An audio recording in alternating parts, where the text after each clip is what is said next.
bienvenue à l'école au cas de gestion des ressources humaines. Avant de vous laisser commencer, je vais vous rappeler certaines règles. Pendant toute la durée de la présentation, il est strictement interdit d'entrer ou de quitter la salle. La porte doit rester fermée tout au long de la présentation. À aucun moment, les participants ne doivent identifier leur université, sans quoi vous serez disqualifiés. Pour ceux qui restent ici pour toutes les présentations, vous pouvez laisser vos idées personnelles en chaque présentation sans problème. Chacune des équipes dispose de 20 minutes pour présenter votre analyse devant les jurys. Chaque participant devra prendre la parole. Une période de 5 minutes de questions sera distribuée au juge à la fin de votre présentation. À la fin de 5 minutes de questions, si vous avez déjà commencé à répondre, je peux vous laisser terminer avec plaisir.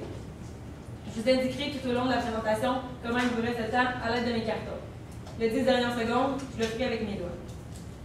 Je tiens également à vous dire que lorsque le temps est écoulé à la fin de 20 minutes, je devrais malheureusement vous couper sans autre aide. J'invite maintenant les juges à se présenter. Bonjour, mon nom est Daniel Pain, je suis CRHA et je travaille dans la fonction publique. Bonjour, Nadine Tremblay, je suis CRHA également, je travaille en cabinet privé. Bonjour, c'est Justine Lecontrousseau, je suis CRIA et je travaille dans une organisation en ressources humaines. J'invite maintenant l'équipe à commencer dès que vous serez prête. Des termes tels que discrétion, qualité. Des termes tels que discrétion, qualité et respect sont des termes que nous avons utilisés pour faire nos recommandations aujourd'hui. Ces mots-là n'ont pas été choisis pour rien, ce sont les valeurs mêmes de votre entreprise. Ces stratégies, conjointement avec les vôtres, feront en sorte non seulement d'atteindre les objectifs d'efficacité, mais également de réellement rentabiliser chaque processus et chaque opération. Sans plus attendre, je vous présente mes collègues, Caroline Bédard, Claude Joly et moi-même, Maryse Grenier. Il nous fait grandement plaisir d'être ici aujourd'hui pour discuter des changements qui pourraient être envisagés afin de garantir un succès mérité pour chaque effort fourni au sein de votre organisation. Tout juste avant de passer à notre présentation d'aujourd'hui, nous allons d'abord jeter un bref regard à l'agenda de notre rencontre. Donc, tout d'abord, toute bonne intervention en changement nécessite d'analyser la situation actuelle de l'organisation. Suite à cela, nous allons déterminer la situation désirée par votre organisation, déterminée en regard du mandat que vous nous avez soumis aujourd'hui.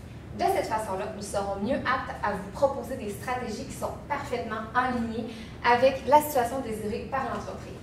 Suite à cela, nous allons proposer des recommandations qui permettront d'appliquer de manière concrète les stratégies que nous allons vous avoir proposées au préalable. Par la suite, nous allons présenter les diverses conditions de la mise en œuvre de nos recommandations pour terminer par les conditions et les mesures des résultats.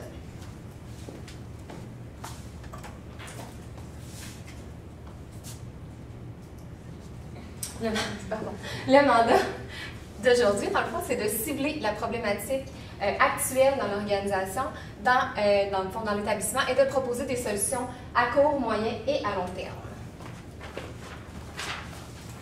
La situation actuelle de votre entreprise. Dans le fond, vous êtes l'hôtel Le Cartésien. Vous êtes un hôtel qui a déjà une très, très bonne réputation. Vous accueillez, dans le fond, déjà des personnes de grande renommée dans le domaine musical, qui fait en sorte que la confidentialité est très importante pour vous, ce qui est un enjeu quand même considérable, puisque vous n'avez aucun document officiel actuellement dans votre organisation. Par la suite, vous avez aussi deux types d'employés. L'industrie de l'hôtellerie, dans le fond, fait en sorte que la grande saison se situe l'été. Donc, vous avez des employés saisonniers et des employés permanents. Vos employés saisonniers sont souvent des étudiants qui ont une moyenne d'âge d'à peu près 20 ans, comparativement à vos employés permanents qui ont une moyenne d'âge d'à peu près 48 ans. Ce qui fait en sorte que ça fait deux groupes distincts. Donc, on dénote une petite séparation de groupes à ce niveau-là, ce qui peut engendrer un climat de travail difficile entre les deux groupes. Ce qui fait en sorte que des problématiques peuvent générer un problème de productivité, comme on a pu le constater une fin de semaine où il y a eu des annulations de réservations dans votre hôtel. Par la suite, le type d'employé saisonnier, comme c'est seulement l'été, moins de travail l'hiver, on dénote un manque de rétention à ce niveau-là, qui peut être normal dû au type d'emploi, vu qu'ils sont saisonniers. Ce qui fait en sorte que la problématique majeure de votre organisation, ce qu'on a dénoté, c'est une absence de gestion en ressources humaines. Qu'est-ce qu'on veut dire par là, absence de gestion en ressources humaines? Ça peut être très vague. C'est qu'il n'y a pas de structure nécessairement formelle au niveau des ressources humaines dans votre organisation. On ne dénote pas nécessairement des tâches fixes à chaque individu, à se demander même si le coordonnateur RH a sa place dans l'organisation. Donc, suite au mandat et à la session actuelle, nous allons vous présenter la session désirée. Donc, les objectifs que nous voulons atteindre avec vous. Donc, tout d'abord, nous voulons une cohésion des groupes. Comme mentionné, en ce moment, il y a vraiment une séparation, il y a vraiment deux groupes et nous en voulons qu'un seul. Par la suite, un meilleur taux de rétention. Les employés saisonniers, ils reviennent, il y a seulement 25% qui reviennent et nous, on veut augmenter cette rétention-là. Par la suite, diffusion optimale de l'information. Pardon. En ce moment, l'information est transmise seulement verbalement et ce n'est pas tout le monde qui a la même information. Et nous, ce qu'on désire, c'est vraiment que tout le monde ait la même information au même moment afin que ce soit clair pour tout le monde. Par la suite, l'implication du coordonnateur des ressources humaines. Nous croyons nécessaire de garder le coordonnateur des ressources humaines au sein de l'entreprise. Parce que si c'est le directeur général qui reprend ses fonctions, déjà, le directeur général, ça a beaucoup de tâches, beaucoup de responsabilités. Donc, ça peut amener une surcharge de tâches et justement, soit oublier des tâches de son poste de directeur ou simplement de coordonnateur de ressources humaines. Donc, on va revenir à la même situation que départ, celle de présentement, et avoir des problématiques. Par la suite, nous voulons un climat de travail agréable. Puisqu'en ce moment, il y a une séparation, il y a des tensions entre les groupes et nous, on ne veut pas ça, on veut vraiment un bon environnement de travail et finalement la performance de l'organisation. Donc nous voulons vraiment tous ces objectifs-là qui amènent une grande performance de l'organisation, qui reviennent à la base de départ, puisqu'en ce moment, dû à la réputation, les petits problèmes qui sont arrivés, nous on veut vraiment changer ça et revenir comme avant et avoir une bonne réputation au sein de la clientèle. Et également, tous ces objectifs-là choisis prennent en considération les parties prenantes, soit l'employeur, les employés et le syndicat. Nous sommes maintenant rendus au point culminant de notre présentation, soit le fait de vous présenter nos stratégies. Celles-ci sont donc l'évaluation du coordonnateur RH, la clarification de l'information ainsi que l'unification de la famille. La première stratégie, l'évaluation du coordonnateur RH. Ce qu'on entend par là, en fait, il a été mentionné que le directeur de l'organisation se demande s'il est pertinent de conserver le poste coordonnateur RH dans l'organisation en ce moment, en lien avec toutes les problématiques qui sont survenues et le fait justement qu'il n'y a pas eu d'action qui a été prise de sa part. En fait, à ce moment-ci, en lien avec les informations qu'on a eues dans le cas, on n'est pas en mesure de déterminer si la problématique vient de l'employé en tant que tel, au niveau de peut-être un manque de compétences de sa part, ou plutôt si ça vient d'une ambiguïté au niveau de la définition du poste coordonnateur RH. En fait, on ne sait pas si est-ce que son rôle est mal défini, est-ce que ses tâches sont bien définies pour qu'il puisse correctement intervenir dans l'organisation lorsqu'il y a des problématiques qui surviennent. On veut donc s'assurer d'augmenter l'efficacité du rôle du coordonnateur RH dans l'organisation.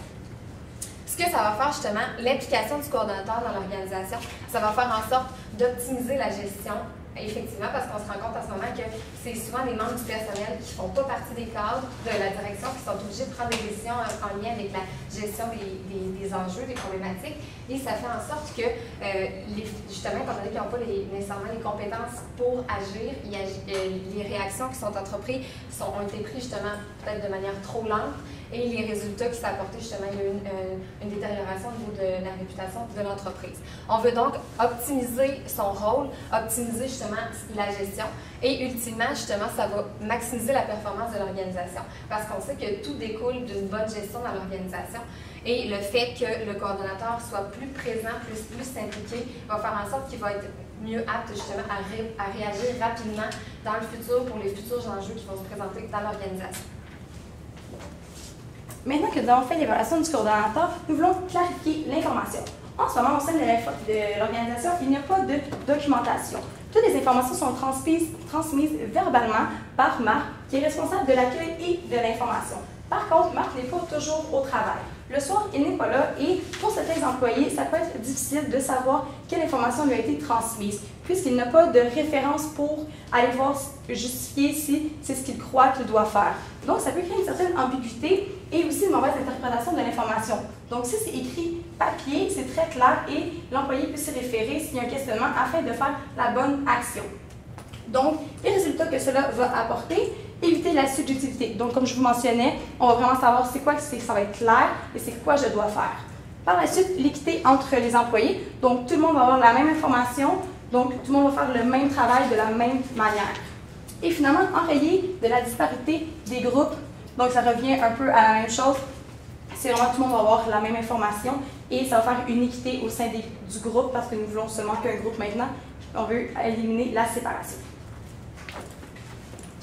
Finalement, notre troisième stratégie, on l'a nommée « Unifier la famille ». Unifier la famille parce que présentement, comme il y a deux groupes distincts, on cherche à les lier. Même si l'âge est différent, on cherche à ce qu'ils finissent par travailler ensemble et qu'ils apprécient travailler ensemble aussi.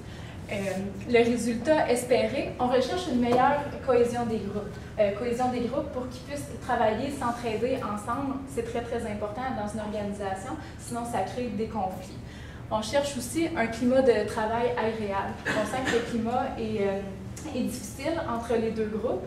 D'ailleurs, cette séparation fait en sorte que lorsqu'il y a des problématiques liées, comme Sarah, avec la technologie liée aux plus jeunes, une culture pour les plus jeunes, ça fait en sorte qu'on rejette la faute sur l'autre groupe.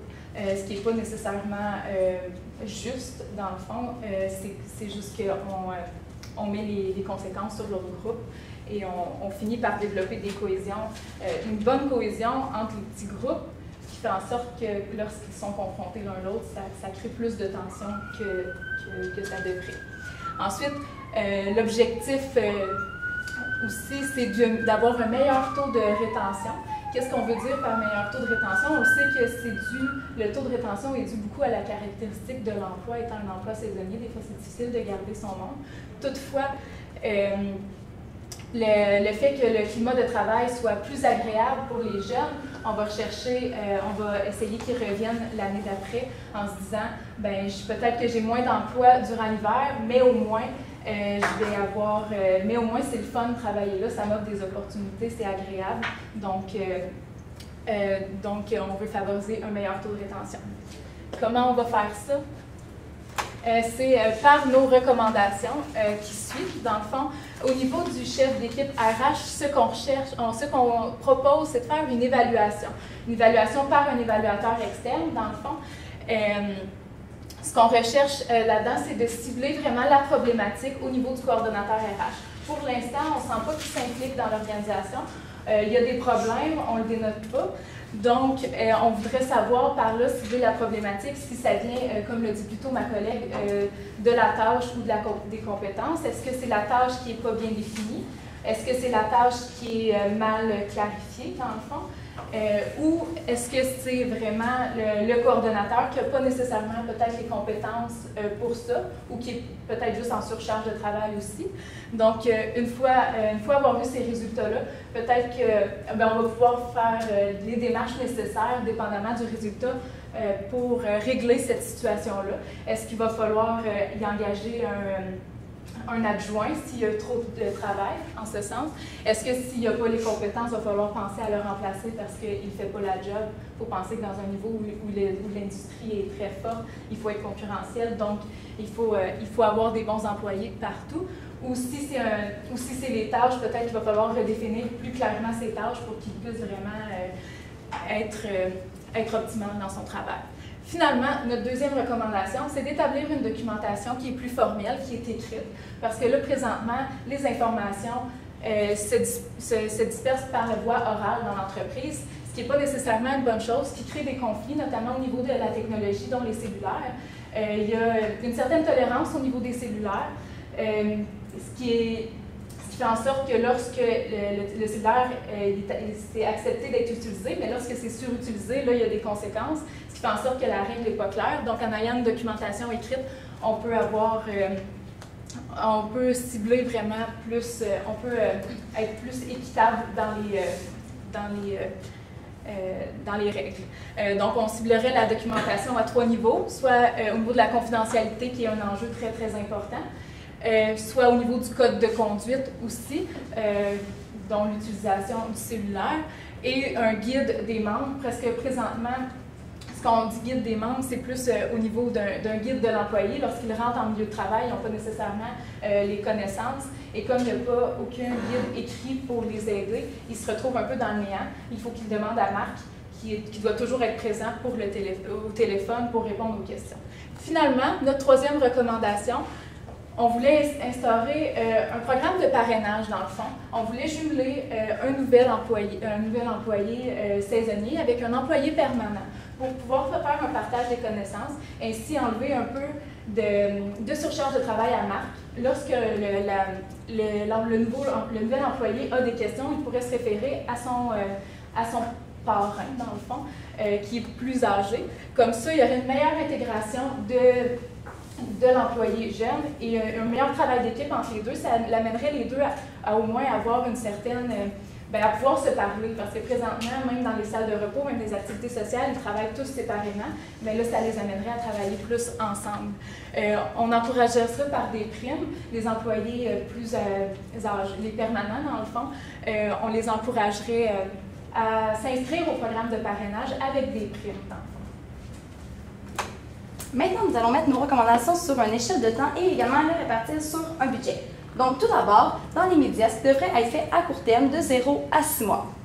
Bien évidemment, le département des ressources humaines doit faire le choix de l'évaluateur afin de faire l'évaluation du coordonnateur le plus rapidement possible. Par la suite, on va être dans la capacité de prendre la décision sur quelle est la problématique. Est-ce que c'était la définition des tâches? Est-ce que c'était l'employé en tant que tel? Donc, on va être dans la possibilité de faire cette décision.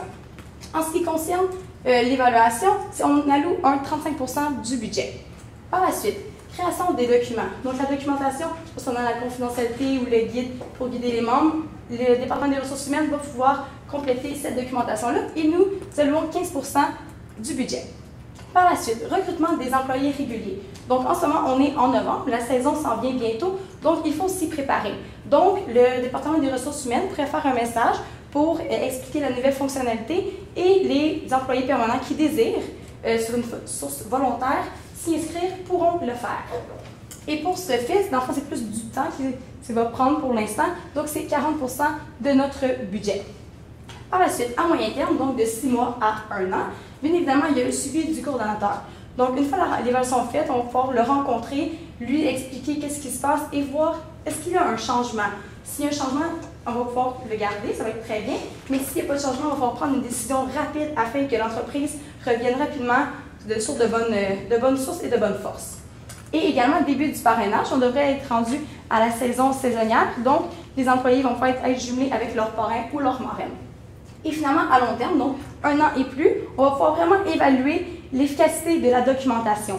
Est-ce que les employés l'utilisent? Est-ce que ça les aide vraiment? Donc, on va pouvoir faire un constat. Et finalement, l'intégration des groupes. Est-ce qu'il y a un changement? Est-ce qu'il y a une belle cohésion? Est-ce que le climat de travail est agréable? Donc, c'est vraiment plus voir si les changements ont fonctionné. Et finalement, pour le budget, dans tout projet, il peut y avoir des imprévus. Donc, c'est pour cette raison que nous avons accordé un 10% du budget pour les imprévus. Finalement, qu'est-ce qui va faire en sorte que nos stratégies vont être efficaces dans votre organisation? Eh bien évidemment, c'est le choix de l'évaluateur. Donc, choisir un évaluateur qui va avoir l'expertise de bien évaluer le poste par des outils, puis avec l'utilisation de bons outils. Finalement, il faut que la documentation soit claire et accessible. Il faut, par exemple, sur les règles de confidentialité qui est assez mitigée dans le cas, dans le sens qu'on parle de réseaux sociaux. Les réseaux sociaux qui est quelque chose de public, dans le fond, qui semble que Sarah ne sache pas cela. C'est peut-être plus parce qu'elle ne le sait pas qu'elle a publié sur Facebook et sur Instagram, comme il disait dans le cas, des éléments confidentiels. De ce fait, on pensait en les rendant accessibles, de mettre une affiche, par exemple, dans l'endroit de repos des employés sur qu'est-ce que la confidentialité, qu'est-ce que ça implique, c'est quoi qu'est-ce qui fait en sorte que c'est où les réseaux publics, privés, c'est quoi la différence entre les deux, pour que ce soit vraiment clair, étant très, très important pour votre organisation, vu que vous avez des clients qui tiennent à leur vie privée, étant donné qu'ils sont des vedettes. Finalement, l'application des règles, c'est bien beau mettre la documentation, faire des règles sur sur l'utilisation du cellulaire, par exemple, il faut l'appliquer équitablement à tous les employés. Dans le fond, il faut enlever la tolérance que Marc a par rapport au cellulaire. Puis si on met une règle claire sur la non-utilisation du cellulaire en milieu de travail, il faut l'appliquer et laisser le cellulaire lors des pauses, dans le fond. Finalement, pour ce qui est du parrainage, il faut l'implication des employés et l'aptitude relationnelle des employés permanents. Il faut qu'ils soient ouverts à venir aider les jeunes qu'ils veulent et qu'ils fassent vraiment une intégration complète des employés. Au niveau des indicateurs de succès, donc, ils vont vous permettre de mesurer concrètement l'efficacité des recommandations qu'on vous apporte aujourd'hui. Donc, on va être à même de constater une bonne cohésion entre les groupes. Dans le fond, on va voir un bon climat de travail parce que nécessairement, une bonne cohésion de l'équipe se transfère aussi par un bon climat de travail. Il va y avoir une augmentation au niveau du taux de rétention. Comme on vous a dit, le taux de rétention, c'est dans le fond les caractéristiques un peu de l'emploi si le taux de rétention est un peu faible. Mais un bon climat de travail va favoriser le fait que les employés vont vouloir revenir l'année suivante. L'excellente réputation de l'organisation due justement à la bonne rétention et au bon climat dans l'entreprise. Dans le fond, ça va transparaître dans l'emploi de tous les jours des employés. Et ultimement, l'augmentation de la performance globale de l'organisation due justement à l'augmentation de la réputation et au meilleur travail des employés. En conclusion, vous avez déjà de très bons outils en main. Nous, tout ce qu'on a fait, c'est qu'on vous a émis des recommandations, des stratégies avec vos outils afin de vous emmener au sommet. Nous sommes maintenant disponibles à une période de questions.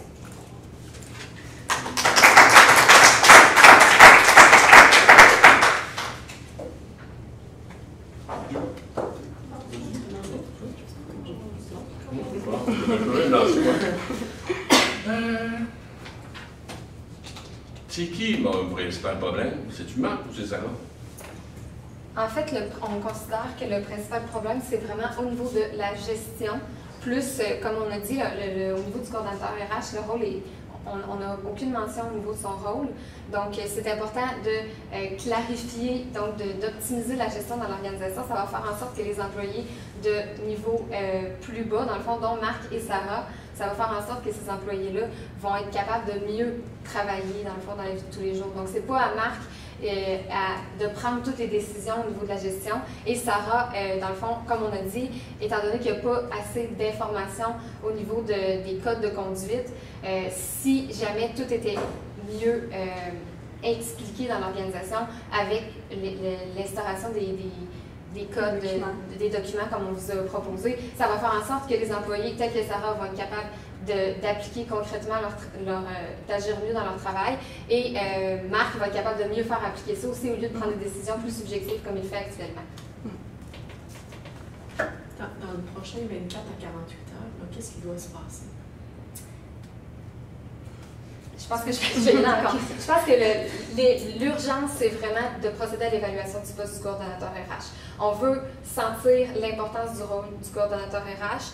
Donc, il faut savoir est-ce que c'est lui le problème ou si c'est le poste. Et les actions doivent être prises vraiment rapidement à ce niveau-là parce qu'il faut que le coordonnateur RH soit présent pour enrayer les problématiques dans l'organisation. Donc, c'est vraiment de se pencher sur l'évaluation de son poste et de l'employeur en tant que tel. S'il faut le remplacer, on va devoir le remplacer rapidement parce qu'on veut que les enjeux soient réglés rapidement et que ça ne se reproduise pas non plus à l'avenir. Donc, c'est vraiment là-dessus qu'on doit miser en priorité. Moi, je parle du pouce sur vous. Dans le fond, vous venez de parler de la problématique avec Sarah. Qu'est-ce qu'on fait avec elle présentement? Parce que là, elle a déposé une plainte disant qu'il y avait du traitement inéquitable. Qu'est-ce qu'on fait avec elle? Faites quelqu'un d'autre. Ouais. Oui. Mais c'est sûr que présentement, la documentation n'est pas prête. Par contre, c'est très important de prendre ça en considération, cette plainte-là. Donc, on considère que Marc devrait vraiment rencontrer Sarah, prendre du temps avec elle, lui expliquer, lui refaire peut-être un rappel sur les codes, voir quelles conséquences qui pourraient y arriver. En ce moment, je crois qu'il y a eu 2 avertissements. Dans le fond, ça pourrait être 2 avertissements verbaux. Par contre, il en faut des écrits. Et une fois, si on arrive au 5e, eh bien, malheureusement, ça pourrait être une mise à pied. Il faut vraiment prendre en considération les avertissements. Et si elle ne comprend pas, malheureusement, il y a plusieurs employés qui veulent travailler pour cette entreprise. On parle d'indicateurs de succès. Oui. On dit bonne cohésion entre les groupes. On mesure ça comment, de la cohésion entre les groupes? Bien, en fait, c'est quelque chose qui. Ben, est-ce que je peux répondre? En fait, c'est quelque chose qui. C'est pas tangible nécessairement, mais c'est quelque chose qui transparaît dans le travail de tous les jours. Juste le fait que dans la salle de travail actuellement, les employés ne se parlent pas beaucoup, on le sent, c'est une tension qui est palpable. La tension ne sera tout simplement plus palpable, ça va se transparaître avec leur façon de communiquer entre eux, leur façon de travailler en équipe, avec le parrainage aussi. Et également, ça va permettre beaucoup un partage entre les employés saisonniers et les employés permanents. Donc, ça va tout simplement leur façon de transparaître dans leur travail, de se parler, de communiquer, de travailler en équipe. C'est comme ça qu'on va mesurer la cohésion des groupes. Aussi par la réussite du programme de parrainage. Aussi, on veut faire un suivi du parrainage sur le long terme. Donc, si on sent que le programme a fonctionné, que l'implication des employés des plus vieux sentent qu'il y a eu une implication des permanents, dans le fond, et que ce programme-là a aidé les nouveaux employés aussi. Là, par le succès de ce programme-là, on va voir si la cohésion elle a bien fonctionné aussi. J'aimerais vous entendre, Claude, sur la problématique reliée à la confidentialité. Il y a quand même des informations confidentielles sur les clients qui ont été partagées. Oui, c'est sûr que là, sont déjà partagés. On ferait en sorte que on écrirait une lettre, par exemple, du fait qu'on a pris en charge cette problématique-là, qu'on a mis en place des politiques plus strictes aussi, que ça ne se reproduira plus et qu'on va enlever aussi le site. Là, on va demander à Sarah, dans le fond, d'enlever les informations sur les réseaux sociaux pour essayer de couper le plus possible la propagande de ces informations-là. C'est quand même une information importante. Est-ce que je la termine ou pas? C'est terminé? Oui. C'est bon. Merci. Merci.